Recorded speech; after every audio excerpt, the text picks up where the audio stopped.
Students, welcome back to my channel. आज हम कर रहे हैं क्लास 12 फिजिक्स की प्रीवियस एमसीक्यू सीरीज का एक नया टॉपिक जो कि है वेव ऑप्टिक्स। इससे लास्ट वीडियो में हमने किया था रे ऑप्टिक्स। जिन स्टूडेंट्स ने वो वीडियो नहीं देखा है मेरे चैनल पर जाके वो वीडियो देख सकते हैं। तो आइए स्टार्ट करते हैं। क्वेश्चन नंबर 1 है हमारा, according to Huygens principle the amplitude of secondary wavelet is. First है equal in both the forward and the backward direction. Second है maximum in forward direction and zero in backward direction. C है large in forward direction and small in backward direction. D है small in forward direction and large in backward direction. तो हमें Huygens principal पर हमें क्या कहता है कि जो हर एक पॉइंट है, each point on the wave front कैसे एक्ट करता है, source of secondary wavelength and the amplitude of the secondary wavelength किसके इक्वल होता है, both in forward and backward direction. दोनों में क्या होता है, इक्वल होता है। ये हमें हाइजेंस थ्योरी प्रिंसिपल बताता है। तो हमारा ऑप्शन क्या आ जाएगा, equal in both the forward and backward direction. तो ऑप्शन ए क्या हो जाएगा हमारा right answer. Now question number 2, a plane wavefront incident on a concave mirror of radius of curvature r. The radius of refractive wavefront will be। हमें plane wavefront है दिया है जो क्या इंसिडेंट हो रहा है किस पे ऊपर, कनकेव मिरर पे, और उसका रेडियस ऑफ कर्वेचर क्या है r। हमसे क्या पूछा हुआ है, the radius of the refractive wavefront will be. जो रेडियस है वो रिफ्रैक्टिव वेवफ्रंट का क्या होगा। क्वेश्चन नंबर 2, ये हमारा एक प्लेन वेवफ्रंट है, ये हमारा एक कनकेव मिरर है। हमें क्या कहा है कि प्लेन वेवफ्रंट कहाँ इंसिडेंट हो रहा है, कनकेव मिरर के ऊपर इंसिडेंट हो रहा है, और ये कहाँ पे, इसका रेडियस ऑफ कर्वेचर कितना दे रखा है, r दे रखा है। तो जब ये यहाँ से आपके पास रेस के ऊपर स्ट्राइक करेंगी तो क्या होगा, मीट भी करेंगी, उस कहाँ मीट करेंगी, फोकस पे। और जो वेवफ्रंट होगा वो कैसा होगा, हमारा स्फेरिकल वेवफ्रंट होगा। जो इमर्जेंट वेवफ्रंट होता है वो हमारा कैसा निकलता है, जब आपके पास प्लेन वेवफ्रंट क्या करता है, स्ट्राइक करता है कनकेव मिरर के ऊपर, जो इमर्जेंट वेवफ्रंट होता है वो हमारा कैसा होता है, स्फेरिकल वेवफ्रंट। और उसका जो फोकस है, क्या बता रखा है हमें कि जो फोकस है वो क्या है, स्फेरिकल वेवफ्रंट का क्या है, सेंटर है। और कितना रेडियस ऑफ कर्वेचर बनता है उसका, उस केस में r/2, क्योंकि आपके पास जो कनकेव मिरर उसका रेडियस कितना गिवन है, r गिवन है। तो हम क्या हो जाएगा, ये r/2। ऑप्शन 2 का आंसर चेक करते हैं। फर्स्ट है 2r, सेकंड है r, सी है r/2 और डी है r/4। तो ऑप्शन क्वेश्चन सेकंड का आंसर क्या हो जाएगा, r/2। In a young double slit experiment, the screen is moved away from the plane of the slit. What will be its effect on the following? कौन कौन से पे effect पड़ेगा, angular separation of the fringe और fringe width पे क्या effect पड़ेगा। तो ऑप्शन फर्स्ट है हमारा, both first and second constant रहेंगे। सेकंड है फर्स्ट कांस्टेंट और सेकंड क्या रहेगा, डिक्रीज हो जाएगा। सी में फर्स्ट तो कांस्टेंट रहेगा बट सेकंड क्या होगा, इंक्रीज होगा। और डी में बोथ फर्स्ट एंड सेकंड क्या होंगे, इंक्रीज होंगे। तो हमसे क्या क्या पूछा हुआ है, एंगुलर सेपरेशन पूछा हुआ है फ्रिंज का, और फ्रिंज विड्थ पूछी हुई है। Question number 3, angular separation. Angular separation का हमें फॉर्मूला पता होना चाहिए इसके लिए। जो एंगुलर सेपरेशन होता है उसका फॉर्मूला क्या होता है, lambda divide by small D. तो इसमें क्या है आपके पास कि जो आपके पास सोर्स है उससे क्या होगा, यंग डबल स्लिट में ये हमारे पास मान लो सोर्स है। इस सोर्स से हमें क्या बोला है क्वेश्चंस में कि यंग डबल स्लिट एक्सपेरिमेंट में screen is moved away from the plane of slit. क्या मूव करवा रहे हैं हम, यहाँ पे स्क्रीन को मूव करवा रहे हैं। ये हमारा सोर्स है, ये हमारी स्लिट है,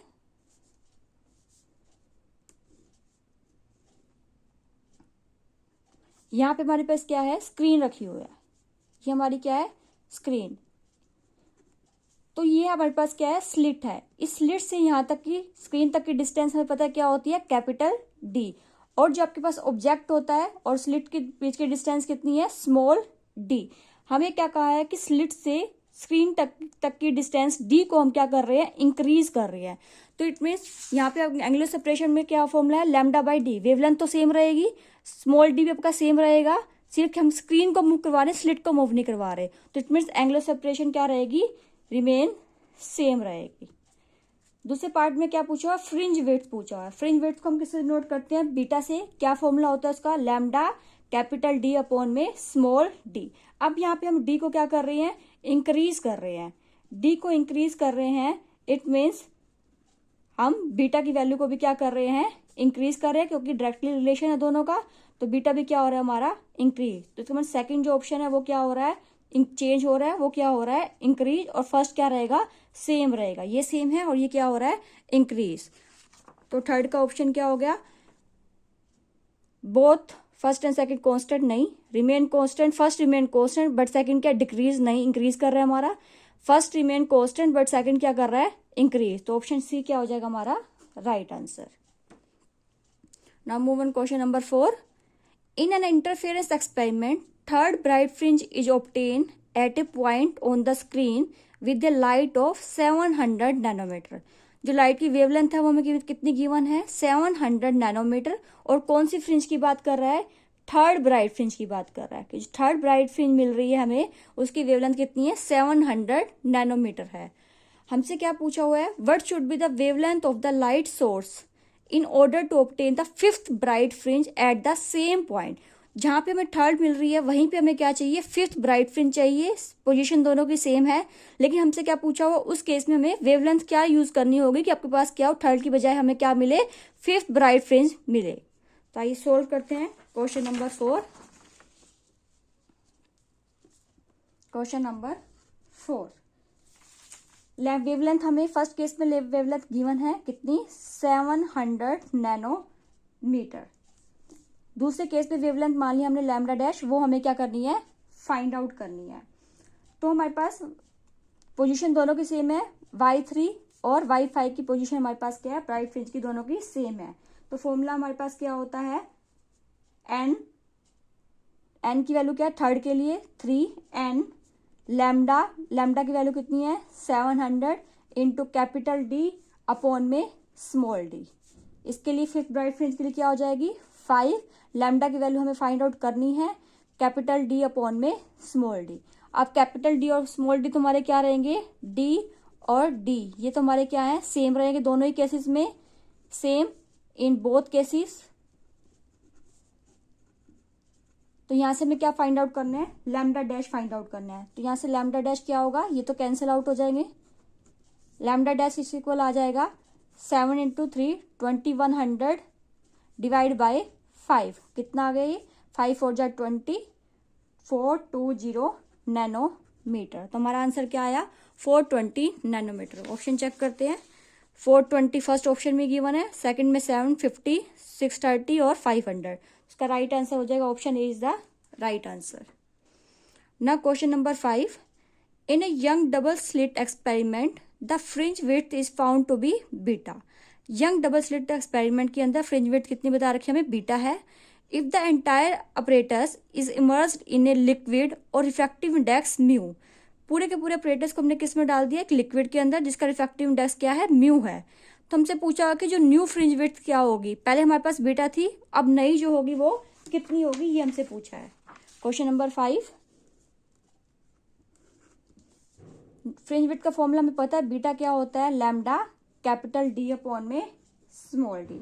अब हमने क्या किया, पूरे के पूरे एंटायर अपरेटस को हमने क्या कर दिया है, entire apparatus is placed in liquid. कहाँ प्लेस कर दिया उसको हमने, लिक्विड के अंदर। और इस लिक्विड का रिफ्रैक्टिव इंडेक्स कितना है, म्यू बता रखा है। तो इट मीन्स जो नई वेवलेंथ होगी वो कितनी हो जाएगी, लैम्डा डैश क्या हो जाएगी, original divide by refractive index of liquid कितना है, म्यू। तो आपके पास जो नई फ्रिंज विड्थ है वो कितनी होगी, नाउ फ्रिंज विड्थ कितनी होगी, बीटा डैश हो जाएगी। पहले वाली कितनी थी, सिंपल बीटा, अब क्या हो जाएगी beta dash lambda dash capital D upon में स्मॉल डी। लैम्डा डैश की वैल्यू क्या है, lambda divide by mu D upon में स्मॉल डी। ये हमारा कितना है, वापस सेम बीटा ही है, तो क्या हो जाएगा beta divide by mu. It means जो नई फ्रिंज विड्थ आएगी वो क्या आएगी, बीटा डिवाइड बाय म्यू आ जाएगी। ऑप्शन चेक करते हैं, फिफ्थ का फर्स्ट है बीटा, सेकंड का म्यू इंटू बीटा, सी है बीटा बाय म्यू और डी है बीटा बाय म्यू स्क्वायर। तो हमारा ऑप्शन में क्या आया, beta by mu. Option C क्या हो जाएगा हमारा right answer. Now question number 6। Question number 6 में हमसे क्या पूछ रहा है, in a Young double slit experiment the path difference at a certain point on the screen between two interfering wave is 1/8 of the wavelength. जो path difference है वो हमें गिवन है, कितना दे रखा है, 1/8 ऑफ द वेवलेंथ का 1/8 part. The ratio of intensity at this point to that at the centre of bright fringe is close to. हमें क्या पूछा हुआ, रेशियो पूछा हुआ इंटेंसिटी का, किसके इक्वल होगा, eight the centre of bright fringe के किसके क्लोज होगा, वो हमसे पूछा है क्वेश्चन नंबर 6। ना क्वेश्चन नंबर 6 सोल्व करते हैं। पार्ट डिफरेंस का फॉर्मूला हमारे पास क्या होता है, जो पार्ट डिफरेंस होता है, पार्ट डिफरेंस वो किसके इक्वल होता है, डेल्टा एक्स से डिनोट करते हैं, किसके इक्वल होगा, कितना गिवन हमें, lambda by 8, 1/8 of the wavelength given है। फेज डिफरेंस, फेज डिफरेंस को हम डिनोट करते हैं डेल फाई से, डेल फाई क्या फॉर्मूला होता है इसका, 2 पाई बाय लैम्डा इंटू में पाथ डिफरेंस। अब 2 pi by lambda into path difference कितना है, हमने अभी फाइंड आउट किया है, डेल्टा एक्स किसकी वैल्यू क्या है, लैम्डा बाय 8, लैम्डा से लैम्डा कैंसिल आउट, कितना आ जाएगा, पाई बाय 4 आ गया। ठीक है, फेज डिफरेंस निकाल लिया हमने, पाई बाय 4 आ गया। हमें इंटेंसिटी पूछी हुई है, इंटेंसिटी का फॉर्मूला क्या होता है, I equal to I maximum cos square del phi by 2। It means I equal to I maximum cos square del phi by 2। Cos square del phi की वैल्यू कितनी है हमारे पास, pi by 2, cos square pi by 4 और divide by हमारे पास क्या है 2। यह value हमने डेल फाई की निकाली, पाई बाय 4 पुट कर दी और डिवाइड में क्या है 2, तो हमने पुट कर दिया। यहाँ से हमें क्या निकालना है, रेशियो निकालना है इंटेंसिटी का, I divide by I maximum. तो आई यहाँ सोल्व कर रहे हैं इसको, I divide by I maximum, I divide by I maximum किसके इक्वल हो जाएगा, को स्क्वायर पाई बाय 8। इसको सोल्व करते हैं जब, तो उसकी वैल्यू क्या आती है हमारी, 0.9239 का स्क्वायर, जो कि होता है 0.853। तो हमारी वैल्यू अप्रोक्सीमेट किसके क्लोज आ रही है, 0.85 के। ऑप्शन चेक करते हैं, फर्स्ट है 0.80, सेकंड है 0.74, थर्ड है 0.94 और डी है 0.85। तो ऑप्शन डी क्या हो जाएगा हमारा राइट आंसर, 0.85। नाउ ये आपके लिए 2 क्वेश्चन प्रैक्टिस के लिए हैं, तो आप वीडियो पॉज करके इन दोनों क्वेश्चन को सोल्व भी कर सकते हैं खुद से। Now question number 7, wave front is the locus of all point where the particle of the medium vibrate with the same. जो वेव फ्रंट होता है वो क्या होता है, लोकस होता है, डेफिनेशन सबको याद होनी चाहिए वेव फ्रंट की भी। वेव फ्रंट क्या होता है, लोकस होता है सभी पॉइंट्स का जहां पे पार्टिकल्स क्या करते हैं, मीडियम के वाइब्रेट करते हैं विद द सेम, फेज से, एम्पलीट्यूड से, फ्रिक्वेंसी से या पीरियड से। किससे वाइब्रेट करते हैं, हमेशा सेम फेज से वाइब्रेट करते हैं। तो ऑप्शन ए क्या हो जाएगा हमारा right answer. Now question number 8, in an interference pattern has maximum and minimum intensity in the ratio of 36:1। Maximum और मिनिमम इंटेंसिटी का हमें रेशियो गिवन है, then what will be the ratio of amplitude. हमें किसका ratio find out करना है, amplitude का ratio find out करना है। तो इसके लिए हमें इसका फॉर्मूला पता होना चाहिए, यही सोल्व करते हैं इसको क्वेश्चन नंबर 8 को। आई मैक्सिमम और आई मिनिमम ये हमें गिवन है, कितना गिवन है 36/1। रिलेशन क्या होता है, I maximum by I minimum, क्या फॉर्मूला होता है, a प्लस बी का square divide by a minus b का स्क्वायर। ये वैल्यू कितनी गिवन हमें 36/1 रेशियो में गिवन है, किसके इक्वल हो जाएगा, a प्लस बी का square divide by a minus b का स्क्वायर। ये स्क्वायर रूट करेंगे तो यहाँ पे क्या आ जाएगा, a प्लस बी और a माइनस बी किसके इक्वल हो जाएगा 6/1। स्क्वायर रूट ले लिया दोनों साइड हमने, 6/36 का क्या आ जाएगा 6/1 का 1 ही होगा, 6/1 आ जाएगा। a प्लस बी किसके इक्वल हो जाएगा 6a माइनस 6b। b को इस साइड ले आएंगे तो हम 6b प्लस में 6b यहाँ ले आए एक साइड और 6a माइनस a, तो इट मीन 7b किसके इक्वल हो जाएगा आपके पास 5a के। रेशियो को इसका फाइंड आउट करना है हमें a बाई b का, तो यहाँ से a बाई b कितना आ जाएगा हमारा, आ जाएगा ये a by b 7/5, 7:5 is the right answer. Option A में हमारे पास 5:7, बी में 7:5, सी में 4:7 और डी में है 7:5 और हमारा आंसर भी क्या आया 7:5। तो इट मीन्स डी क्या हो जाएगा हमारा right answer, option D. Thank you everyone, मिलते हैं नेक्स्ट वीडियो में। तब तक अपनी एग्जाम की प्रिपरेशन करते रहें और जो भी टॉपिक करें उसको अच्छे से करें, because quality matter more than quantity. तो मिलते हैं नेक्स्ट वीडियो में।